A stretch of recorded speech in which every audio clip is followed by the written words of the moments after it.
I took a little bit of time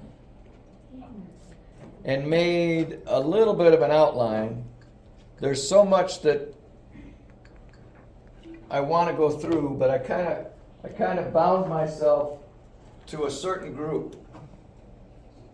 And we're going to go over that. I'm going to tell you what I am going to try to hit, and we are not going to hit it all today, so it may take 2 studies, it might take 3. All right. We're going to do a summary of David's reign. And the reason we're doing a summary of David's reign is because I want to get into Solomon and get out of Solomon, because the things that are really, really pertinent that I want to get across are coming up after Solomon's reign. However, Yah, in His grace and His mercy, gives us opportunities to see little pictures of that, little cameos of that on the way. So, here are the things that we're going to touch on about David's reign as it applies to where we're headed in this series, okay? I want us to see, after David hears that Saul and Jonathan have been killed, he seeks Yah. That's the first thing he does. He moves his family and all those to Hebron. The tribe of Judah anoints David as the king of Judah, of the house of Judah. There's conflict between David and the house of Saul. Abner defects to David, but then he's killed by Joab. Saul's son Ishbosheth is assassinated, and David denounces the murder. David's anointed king over all the tribes, the children of Israel. The kingdom is united. David captures Jerusalem and makes it his capital. David relocates the ark, which represents the presence of Yah, to Jerusalem.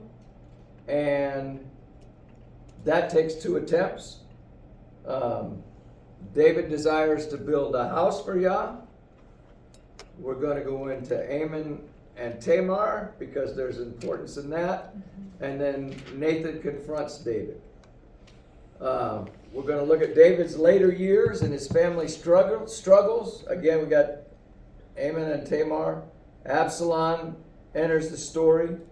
Adonijah attempts to make himself king, and David chooses Solomon. And then David gives his final words. Now, we can't obviously get all of that in one study. But we're going to get what we can get in each study, and I'll break it away as it looks appropriate if we get to a stopping point, which is a good one today. It fell right in. All right, now it's not going to be exhaustive review of David's reign, but it moves us along at a faster pace than we have been going. Solomon's reign, when we get there, will be even a little bit more brief than this, okay? All right, we're going to start. We're going to dive in by going back to 2 Samuel chapter 2, starting with verse 1 through 4. And we covered this last week, so we'll pick it up and just get our traction from last week. 2 Samuel chapter 2, verses 1 through 4. It happened after this that David inquired of Yah, saying, "Shall I go up to any of the cities of Judah?" And Yah said to him, "Go up." And David said, "Where shall I go up?" And he said, "To Hebron." So David went up there with his 2 wives also, Ahinoam the Jezreelite and Abigail the widow of Nabal the Carmelite. Now this is after David finds out that Saul and Jonathan have been killed. Verse 3, and David brought up the men who were with him, every man with his household. So they dwelt in the cities of Hebron. Then the men of Judah came, and there they anointed David king over the house of Judah. And they told David, saying, "The men of Jabesh Gilead were the ones who buried Saul." All right, we're going to break it off there just to pick up. Now, David's in Hebron. All right. All right. Now, for the next several chapters and years in time, there's a struggle between David and the family of Saul. Now, why would there be a struggle between David and the family of Saul? Because David took Saul's kingdom. Or David was given Saul's David kingdom. was given Saul's kingdom, exactly. And not everybody in Saul's family wanted to go along with that, did they? All right, but Abner, the son of Ner, commander of Saul's army, took Ishbosheth, the son of Saul, and brought him over to Mahanaim.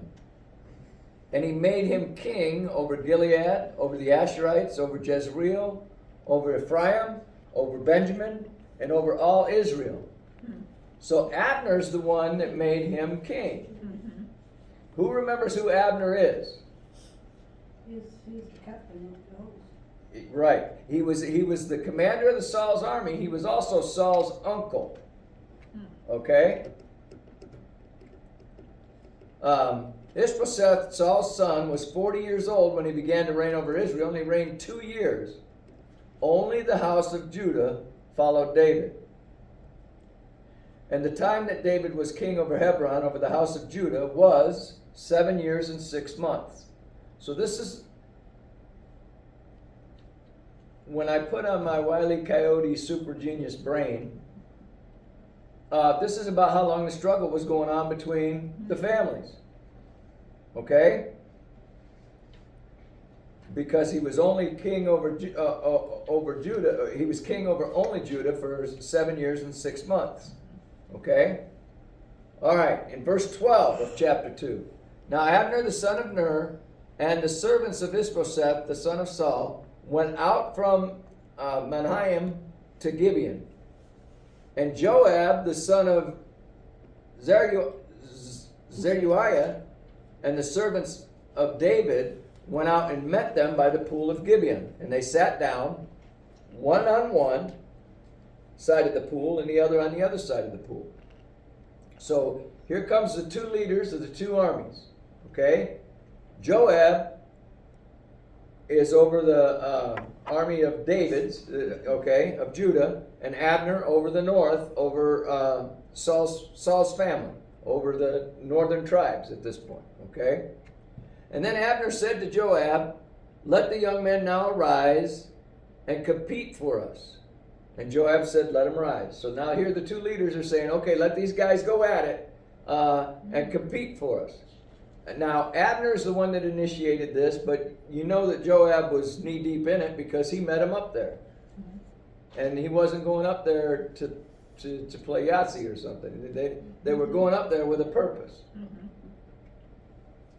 So in verse 17, so there was a fierce battle that, now I'm skipping down. The first time, there was 12 of them each. They got up, they stabbed each other, and 12 of them on either side died. Okay, that's how that started out. There was a very fierce battle after that in verse 17, and Abner and the men of Israel were beaten before the servants of David.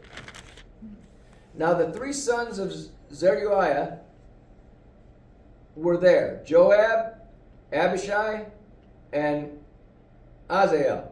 And Azael was as fleet of foot as a wild gazelle. So Azael pursued Abner. And in going, he did not turn to the right or to the left from following Abner.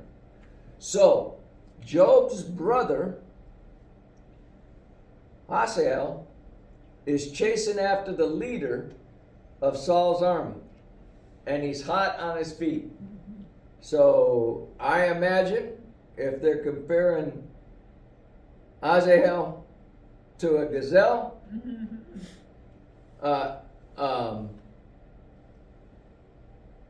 Abner must be kind of like, he's pretty fast too, huh? Okay? So Abner looked behind him and he said, "Are you Asahel?" And he answered, "I am." And Abner said again to Asahel, "Turn aside from following me. Why should I strike you to the ground? How could I then face your brother Joab?" So now he knows who he is. I mean, he knew who he was. He's running from him. He knows he can take him out. and then he's going to have to face his brother Joab at some point, right? However, this young buck refused to turn to the side, and therefore Abner struck him in the stomach with the blunt end of the spear, so that the spear came out his back, and he fell down, and he died on the spot. So it was that as many as came to the place where Asahel fell down and died, they stood still. This was a showstopper. Okay? How hard did he hit him with that thing? He was moving pretty quick. The momentum, Okay. it was the blunt end. And he It's put the blunt end. That's what I'm talking about. and the way that it could have happened is he could have put the blunt end out and jammed the pointed end into the ground and made it solid, and he just ran right into it. The only way I can see, like, the only instance like a pole goes through someone is Right. like in a car crash. Or Right. something. So that end would have to be moving really quickly. It was yes. He came right out of his sandals when it hit him. So I thought you saw. Stop on the dime. So Joab and Abishai also pursued Abner. Okay? We understand why this took place, right? Hey, wait, you just killed our brother. Yeah. Okay? And the sun was going down when they came to the hill of Ammah, which is before Giah, by the road to the wilderness of Gibeon. Verse 25.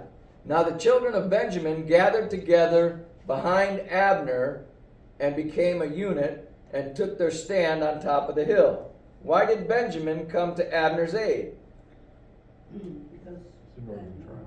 was the leader. And where was Saul from? Which tribe was Saul from? Okay, so if Saul's from Benjamin and Abner's his uncle, by default, Abner's from Benjamin too.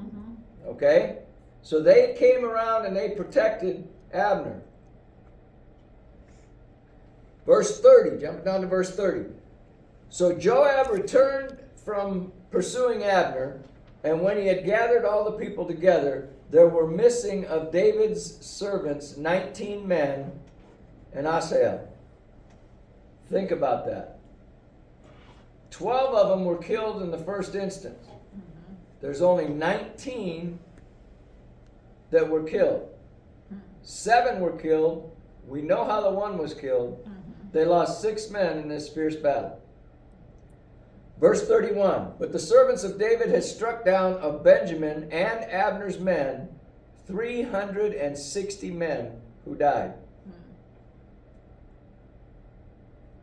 That's crazy. Those numbers are... It reminds me of back in the 80s when they would talk about these prisoner releases that took place between Israel and Palestine. Okay? Palestine got 27 To one. prisoners back. Israel got 1. It's like, wow, okay. All right. Then they took up Asahel and buried him in his father's tomb, which was in Bethlehem, and Joab and his men went all night, and they came to Hebron at daybreak. Now, I went over that because it's going to become important in just a few minutes here. But I wanted to go over identifying who the people are, because we can get confused. This is nowhere near as difficult as the 2 arcs, okay? So, but Abner is north and Joab is southern, okay? Joab, Judah, and Abner is for the house of Israel up there, okay? Now, again, Abner is Saul's uncle, and this is the visible division between the house of Judah and the house of Israel and the tribe of Benjamin, okay? This is where it really becomes visible. You kind of see it, right, John? You kind of see it before this, but this is where the split is visible. There's a difference here, okay? Now, I asked this yesterday. Last week. I asked this last week. but I want to follow through on it because it's extremely important. We're always talking about context here, and this is something that context really makes a difference on. All right. Is the house of Judah at this point still part of the house of Israel? Yeah. It depends on the context of the house of Israel, doesn't it? Right. That phrase. And again, we're always talking about context here and how important it is. Now here's a way I think you could keep this straight in your mind. In today's passage, the house of Israel is differentiated from the house of Judah. However, that hasn't been the case up until this point. The recent chapters of the Bible that we've read, the house of Israel has always included the house of the tribe of Judah. Okay? So, what gives? That's a great question. But listen, I'll answer it with a question. Are all the people we're reading about now walking in obedience to the covenant of Yah? No. Absolutely not, huh? That's going to be the key. We've seen this pattern of disobedience from the time that Moses led them out of Egypt, haven't we? Yeah. Okay? It continues until Yah boots them out of the land, right? Okay. Do we realize, in hindsight, of course, do we realize that both the house of Israel and the house of Judah were removed from the covenant land? Yes. Yes, we do, don't we? All right? The northern tribes, some 100 plus years before Judah went away for 70 years. And we've talked about it many times. They came back into the land, and then after 70 AD, they were scattered too, right? Left from the covenant land. The covenant is the key. In the beginning of the book, in the beginning of the scriptures, all the way to Samuel, when it's talking about the house of Israel, it's talking about the covenant people. We're going to go into that further. All right. Does that realization give us more context to the parable of Yeshua about the wheat and tares? Yes, it does. Please join me as I elaborate on that. Turn to Matthew chapter 13.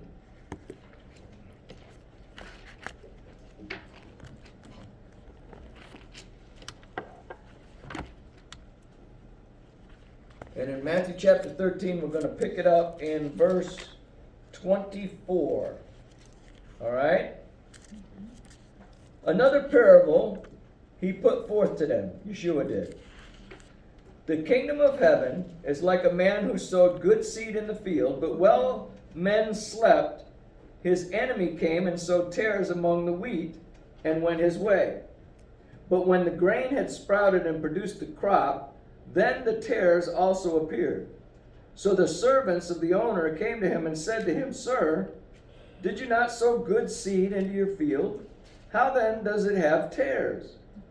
And he said to them, An enemy has done this.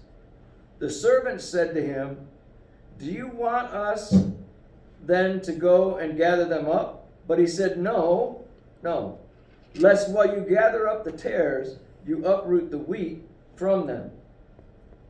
Let both grow together until the harvest. And at the time of the harvest, I will say to the reapers, First gather together those tares and bind them in bundles and burn them, but gather the wheat to my barn. All right? Now I want to go through that slowly, and I want to point some things out. And I want to share something with you guys.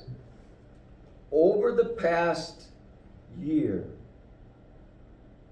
I have had more insight from the scripture than I've ever had in my life.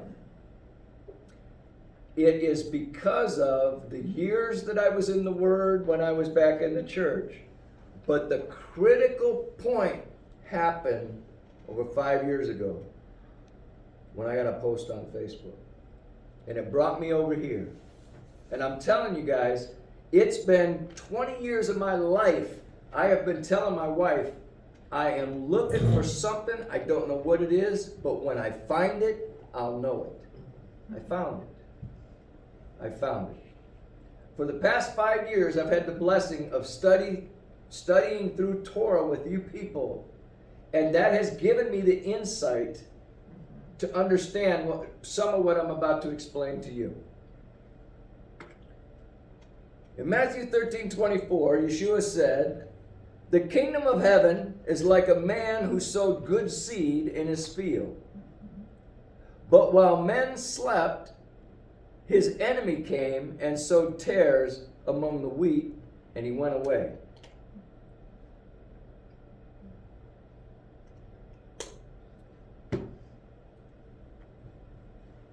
From where to where in the scripture do I consider the full context of scripture? I've told you before. Genesis to Revelation. Okay. With that in mind, I want you to follow my little mind as I'm reading this. And where does that fit in Genesis? The kingdom of heaven is the equivalent of the garden. That's what Yeshua is talking about. And he put good seed in that garden. But man slept.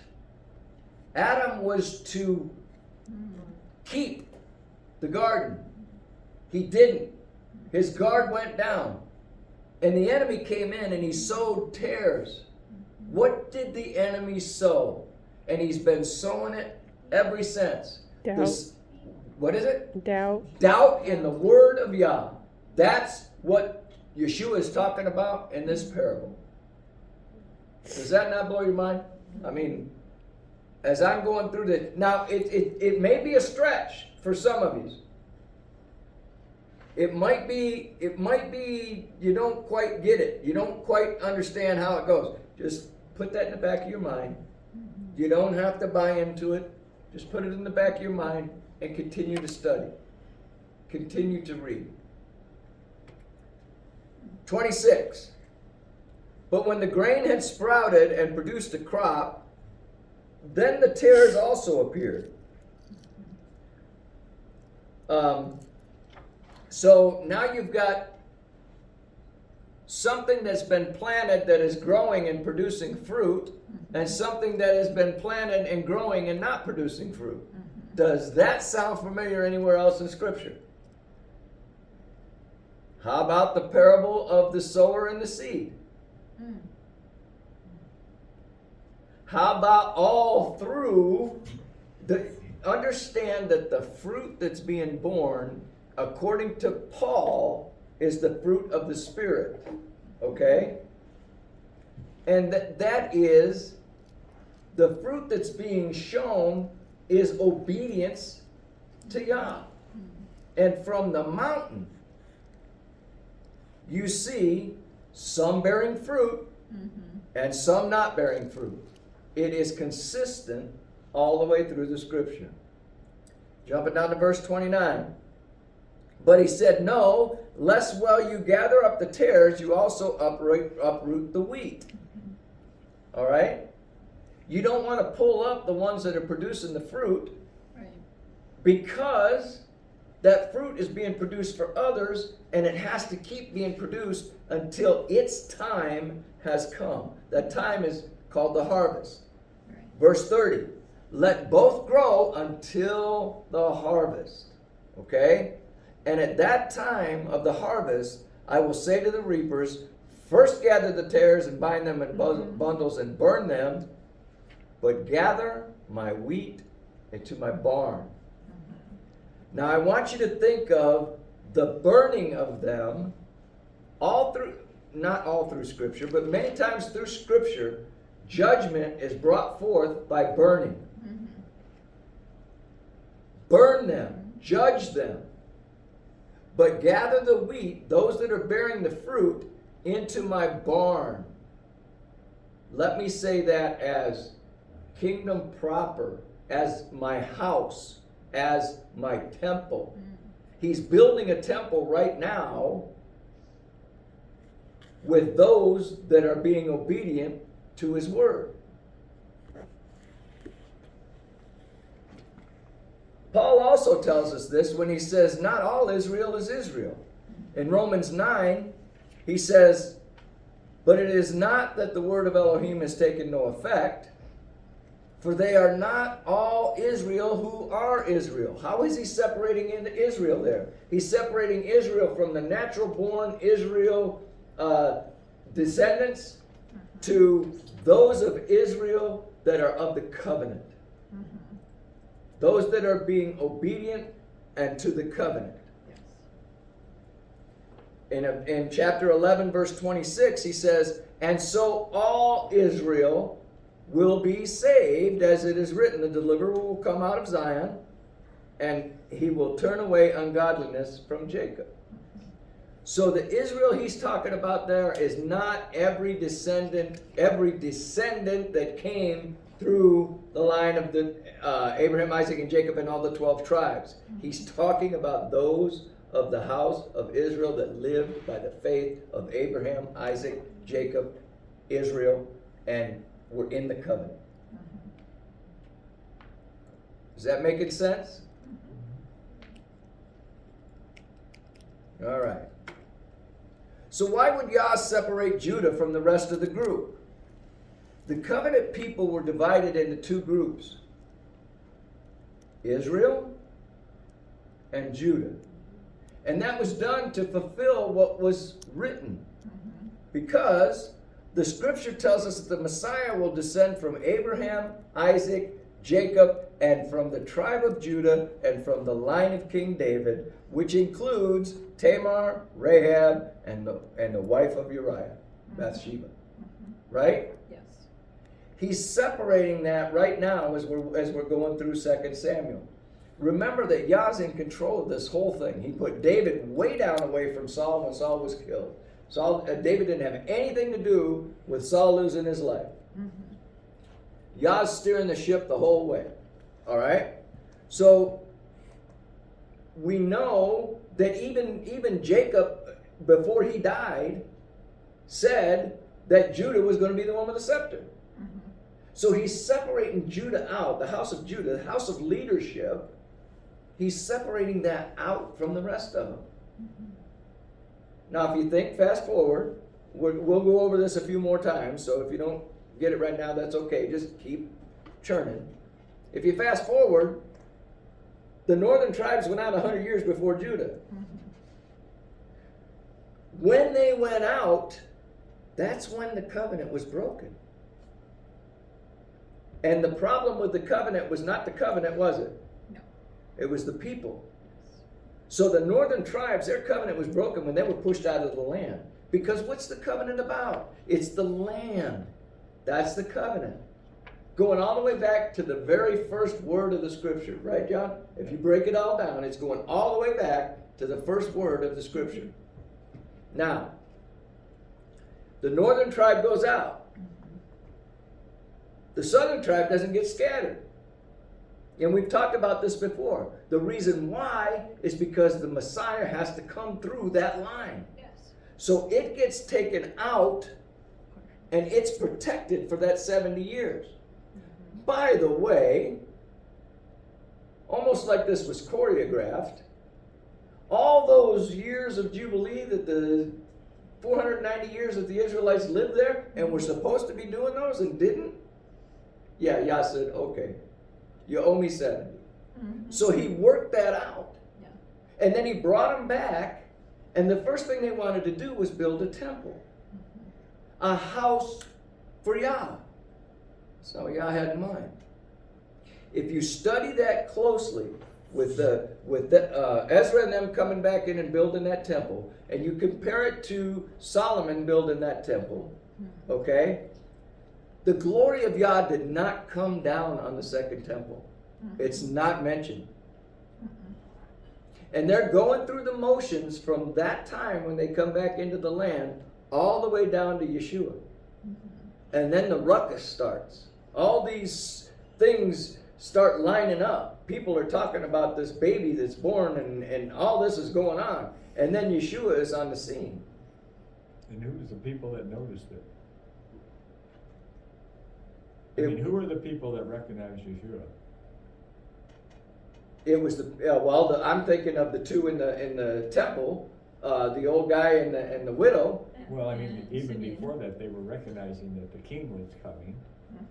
They were looking for him. Right, there And it was Judah the was ones that looking. were staying in covenant to the best of their ability Exactly. with the information that they had. Ex- They were not the Pharisees or the Sadducees. Right. They were this little group of people that were like, Exactly. Old And assembly. to go right along with what he's saying, they were scattered among the Pharisees and the Sadducees, and they were coming out from different. Well, and where did he say, when he came, he says, he was looking for the lost sheep of the house of Israel, but first look in the house of Judah. Right. Right. Yep. So everything lines up exactly the way he said it. And it was, yeah. And the people that came back, there wasn't a lot of people that came back. Most of them stayed in Babylon. That's They didn't exactly come back. right. So it was only a chosen bunch of people that were somewhat in covenant with understanding of what was supposed to happen that Yep. came back. He plans pretty good. He does plan pretty good, right down to the detail, and puts it out in such a way that you can read it and not grasp it. You know, he can put it right. Not that he can. He does. He puts everything he's going to do right in front of our faces. But it takes his Spirit Yes. to reveal it to us, and his Spirit interacts with us reading his word. And when we don't doubt his word, but we believe his word, he shows us how the dots connect. All right. Yah was protecting a line all the way from Adam, if you will. He was protecting it all the way from Adam of his chosen. Many are called, but few are chosen. The chosen don't doubt the word of Yah. Just like John was saying, there were people looking. Yeah. Folks, we're still looking. We're still waiting. There's a difference between us and those before Yeshua, because although the Tanakh foretells that the Messiah is coming, it doesn't reveal who the Messiah is. It's the new covenant that comes out and tells us who the Messiah actually was or is, because he's still the Messiah. He didn't quit being the Messiah. All right. Now that may sound like we went off course a little bit, but in Yah's sight, it's all related and it's all important. All right? So let's go back to 2 Samuel and we'll pick it up in chapter 3, verse 1. Is Yeshua not high priest now? What's that? Is Yeshua not high priest now? Yes. Yeshua is a priest in the order of Melchizedek. Right. Yes.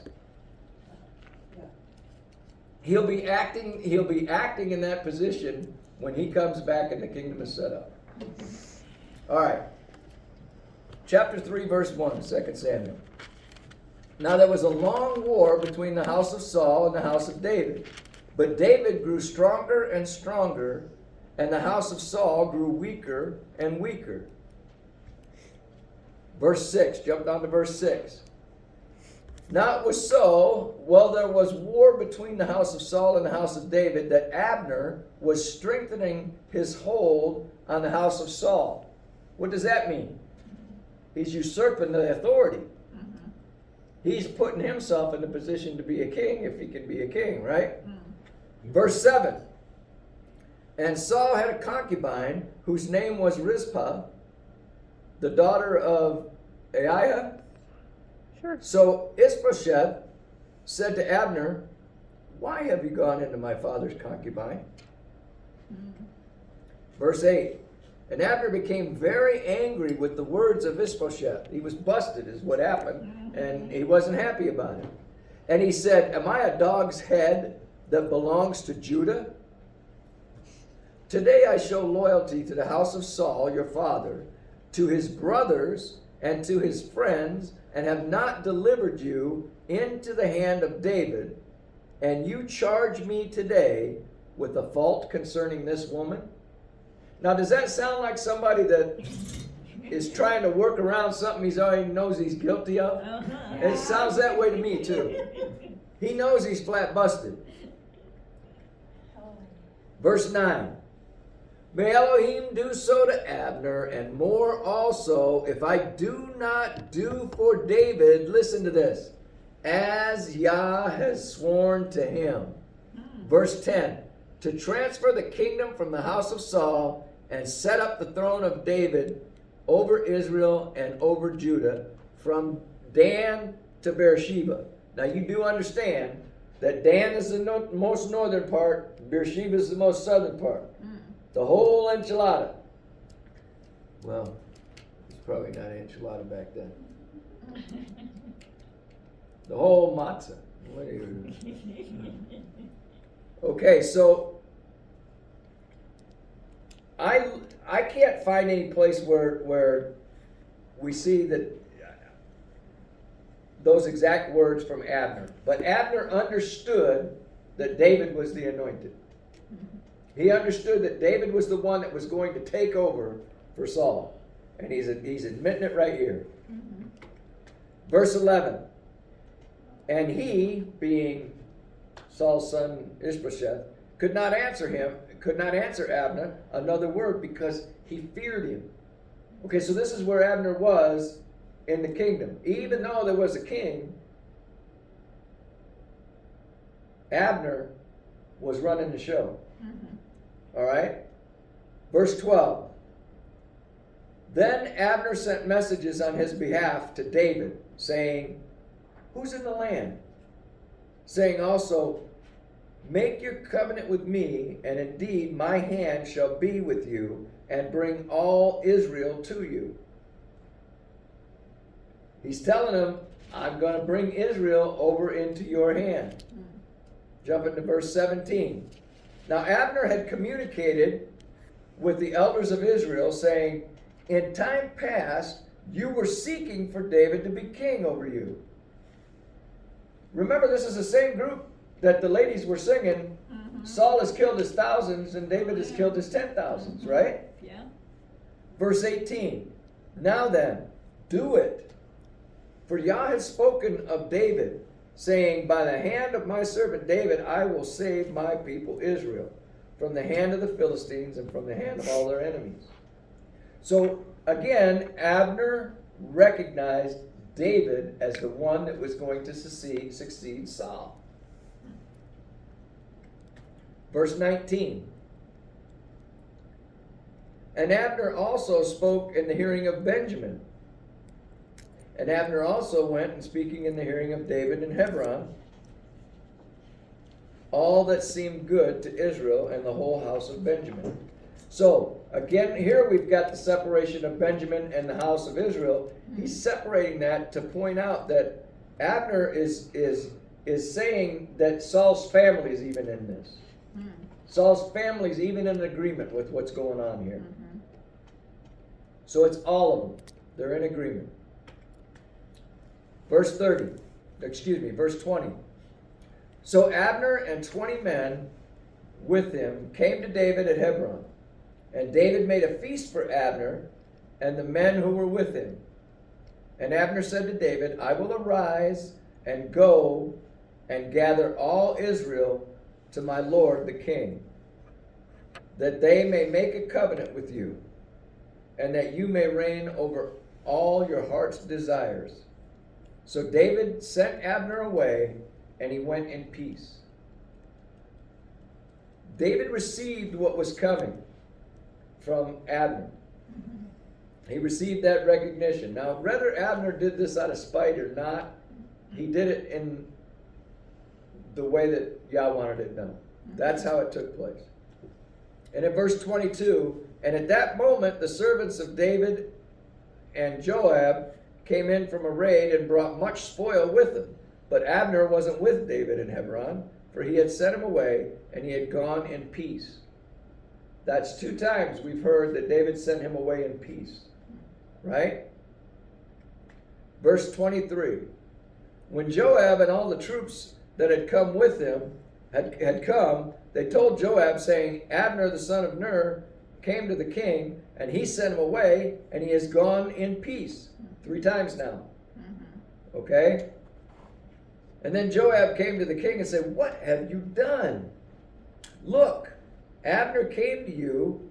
Why is it that you sent him away and he's already gone?" Joab's concern was not about David's kingdom. No.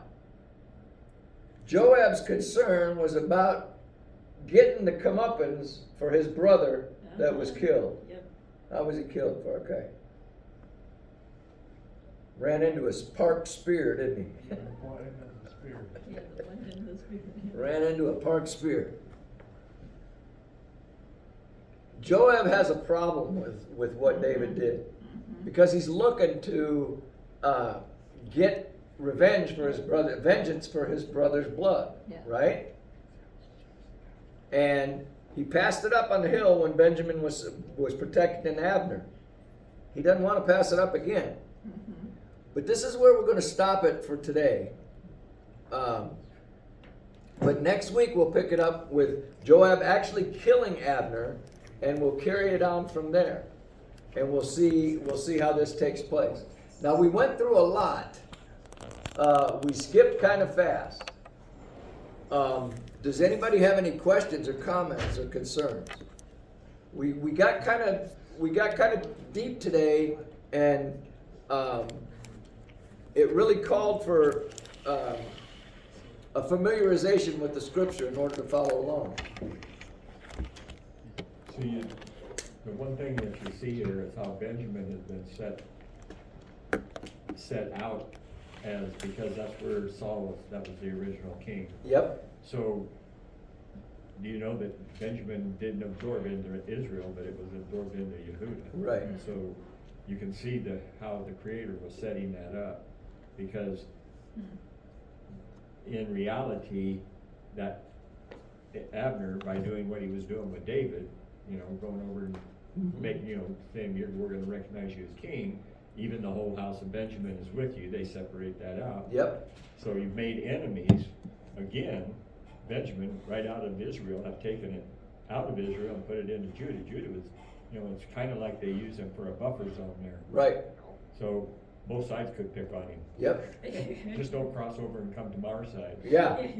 Yeah, that tribe would be a very interesting Yeah. study because there's been some stuff. If you look at it the way it turned out, it's Yeah. So as I'm keeping track, I'm able to check off that David hears Saul and Jonathan have been killed, and he seeks Yah. We read that. David moves his family up to Hebron. The tribe of Judah anoints David as king of Judah. And conflict with David and the house of Saul. Now I'm using this list to keep track. That's all I want to go through to make sure we got a path. It's not a perfect study. It's not an exhaustive study. It's just getting us to where I want us to be down the road here. All right? So next week, we got it half here. Abner defects to David. We got that part. But then we didn't get to the part that he's killed by Joab. We'll cover that next week. Okay? All right. So if there's no other questions or comments, with that, it is time to... Prepare our hearts to receive the blessing. Excellent.